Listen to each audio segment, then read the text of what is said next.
ಈ ಮೂವರಲ್ಲಿ ಯಾವನು ಕಳ್ಳರ ಕೈಗೆ ಸಿಕ್ಕಿದವನಿಗೆ ನೆರೆಯಾದವನೆಂದು ನಿನಗೆ ತೋರುತ್ತದೆ? ಒಬ್ಬ ಧರ್ಮೋಪದೇಶಕನು ಎದ್ದು ಯೇಸುವನ್ನು ಪರೀಕ್ಷಿಸುವುದಕ್ಕಾಗಿ, ಬೋಧಕನೇ, ನಾನು ನಿತ್ಯ ಜೀವಕ್ಕೆ ಬಾಧ್ಯನಾಗುವಂತೆ ಏನು ಮಾಡಬೇಕು ಎಂದು ಯೇಸುವನ್ನ ಪ್ರಶ್ನಿಸ್ತಾನೆ. ಆಗ ಯೇಸು ಧರ್ಮಶಾಸ್ತ್ರವನ್ನು ಕುರಿತು ಕೇಳಿದಾಗ ಆತನು ಸರಿಯಾದ ಉತ್ತರವನ್ನೇ ಕೊಡ್ತಾನೆ.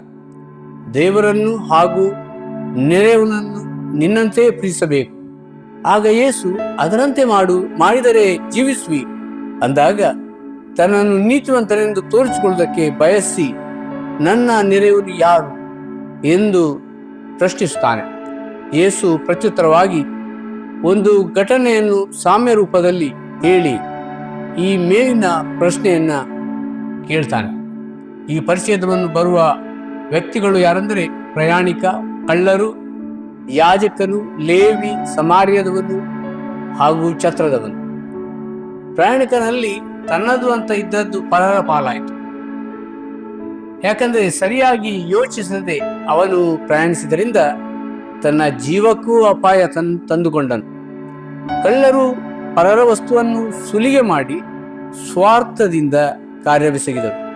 ಯಾಜಕನು ಪ್ರಯಾಣಿಕನನ್ನು ಸತ್ತು ಹೋಗಿದ್ದಾನೆ ಅಂತ ತಪ್ಪಾಗಿ ಅರ್ಥ ಮಾಡಿಕೊಂಡನು. ಹಾಗೂ ಮನುಷ್ಯನ ಶವ ಸೋಂಕಿದವನು 7 ದಿನಗಳವರೆಗೂ ಅಶುದ್ಧನಾಗಿರಬೇಕು.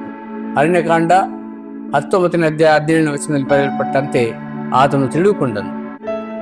ಲೇವಿ ತನ್ನ ಭದ್ರತೆಗೆ ಪ್ರಥಮ ಪ್ರಾಶಸ್ತ್ಯ ಕೊಟ್ಟನು. ತಾನು ತನ್ನದು ಎಂಬುದು ಆತನ ತತ್ವವಾಗಿತ್ತು. ಆದರೆ ಸಮಾರ್ಯದವನು ಉತ್ತಮ ವ್ಯಕ್ತಿಯಾಗಿದ್ದು ನಿಸ್ವಾರ್ಥ ಸೇವೆಗೈದನು. ಛತ್ರದವನು ಸಹ ಸಮಾರ್ಯದವನನ್ನು ನಂಬಿದನು. ಸಮಾರ್ಯದವನು ಧರ್ಮಶಾಸ್ತ್ರ ಅಥವಾ ದೈವಶಾಸ್ತ್ರವನ್ನು ತಿಳಿದವನಾಗಿದ್ದರೂ ಯಥಾರ್ಥ ಮನುಷ್ಯನಾಗಿದ್ದನು ಮತ್ತು ಹೃದಯದಲ್ಲಿ ದೇವರ ಪ್ರೀತಿಯನ್ನು ಆತನ ಹೃದಯದಲ್ಲಿತ್ತು. ಅರಿಕೆಗಳಿಗಿಂತಲೂ ನಾವು ಜೀವಿಸುವ ರೀತಿಯಲ್ಲಿ ನ್ಯಾಯ ತೀರ್ಪಿಗೊಳಗಾಗ್ತೇವೆ. ಯೇಸುವಿನ ಉತ್ತರದಲ್ಲಿ 3 ಮುಖ್ಯ ಸಂಗತಿಗಳು ಒಳಗೊಂಡಿವೆ.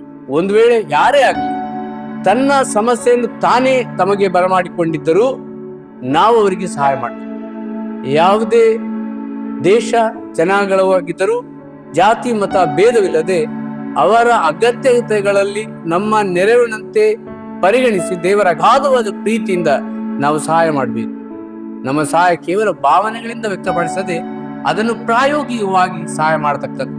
ಕರುಣೆಯು ನೈಜವಾಗಿದ್ದು ಕಾರ್ಯರೂಪದಲ್ಲಿ ಪ್ರಕಟವಾಗಬೇಕು. ಯಾವುದನ್ನು ಯೇಸು ಈ ಧರ್ಮೋಪದೇಶಕನಿಗೆ ಹೇಳಿದನೋ ಅದನ್ನೇ ನಮಗೆ ಇಂದು ಹೇಳುತ್ತಿದ್ದಾನೆ. ಹೋಗು, ನೀನು ಅದರಂತೆ ಮಾಡು. ಆಮೆನ್.